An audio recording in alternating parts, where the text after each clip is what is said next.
മധ്യമ മധ്യവയസ്സോട് അടുക്കുന്ന ഒരാൾ നടന്നു പോകുന്നു. വാസുവേട്ടാ, പോയി പോയി വാസുവേട്ടോ! കൂട്ടത്തിൽ ഒരാൾ കൂകി വിളിച്ചു. അയാൾ തിരിഞ്ഞു നോക്കിയത് കണ്ടപ്പോൾ, അവിടെ നിൽക്കൂ, നിങ്ങളെ ഒരാൾ കാണാൻ വന്നിരിക്കുന്നു എന്ന് വിളിച്ച് കൂവിയ ആൾ പറഞ്ഞു.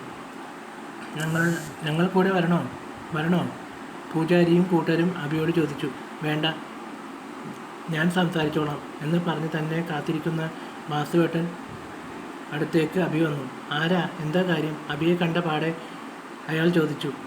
അഭി പേരും മരുവിൻ്റെ ഉദ്ദേശവും പറഞ്ഞപ്പോൾ അയാളുടെ മുഖത്ത് പറഞ്ഞറിയിക്കാൻ പറ്റാത്ത സന്തോഷം.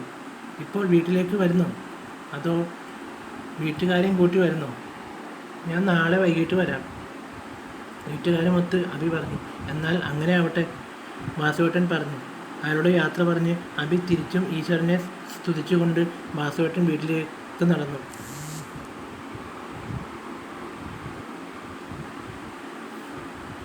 അമ്മ വീട്ടിലെത്തിയ ഉടനെ അഭി വീട്ടിലേക്ക് പോകാൻ തയ്യാറെടുത്ത് തുടങ്ങുന്നത് കണ്ട് അമ്മമ്മ റൂമിലേക്ക് വന്നത്.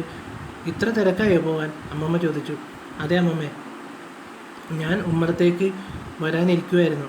എനിക്ക് അമ്മമ്മയോടും അമ്മാവനോടും ചിലത് പറയാനുണ്ടായിരുന്നു, അഭി പറഞ്ഞു. എന്താ മോനെ പറയാനുള്ളത്? അമ്മമ്മ ചോദിച്ചു. ഞാൻ അങ്ങോട്ട് വരാം അമ്മമ്മേ, അഭി പറഞ്ഞു. അത് കേട്ടപ്പോൾ അമ്മമ്മ